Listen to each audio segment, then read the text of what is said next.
Imagine um objeto distante, nos confins do universo e com um brilho que pode ser até 1 milhão de vezes superior ao de uma galáxia, poderosamente energéticos, tidos como os maiores emissores de energia conhecidos e até há bem pouco tempo, um dos maiores mistérios do universo. Este é o quasar. Na década de 1950, utilizando radiotelescópios disponíveis na época, os astrônomos detectaram alguns objetos celestes que eram potentes fontes de emissão de rádio.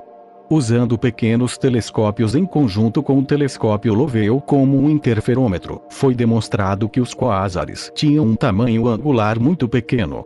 Centenas de objetos semelhantes foram registrados em 1960 e publicados no Third Cambridge Catalogue à medida que os astrônomos examinavam o céu em busca de uma contraparte visual à fonte de rádio. Em 1960, a fonte de rádio 3C48 foi finalmente associada a um objeto óptico.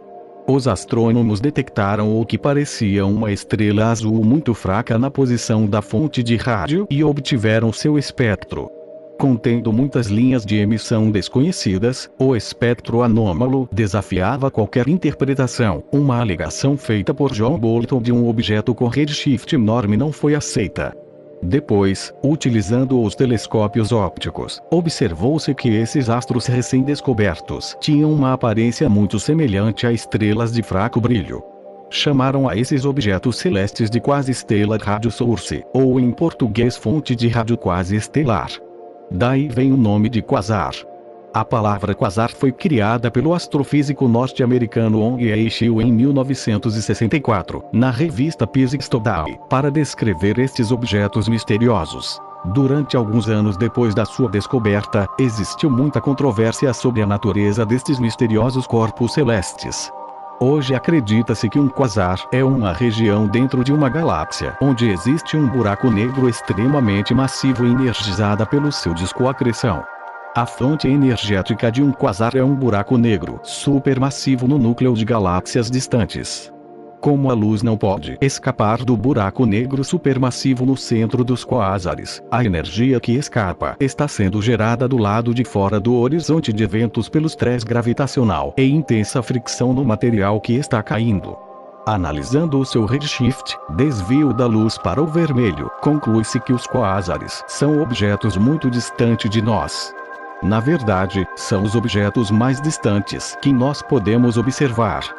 Dado que a luz tem uma velocidade finita, vamos supor que estamos observando um quasar a 10 mil milhões de anos-luz de nós.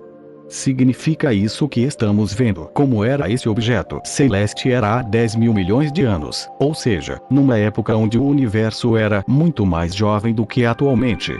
Isso torna os quásares corpos celestes muito interessantes, pois permite-nos conhecer um pouco sobre como era o universo nos seus primórdios.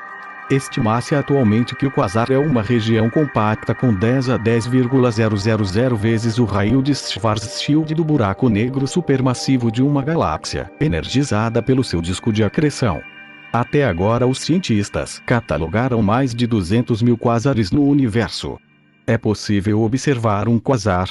A maioria dos quásares não podem ser vistos com telescópios amadores, mas o quasar 3C273, que parece ser mais brilhante no céu, na constelação de Virgem, tem uma magnitude aparente de 12,8, o suficiente para ser visível através de um telescópio médio refrator.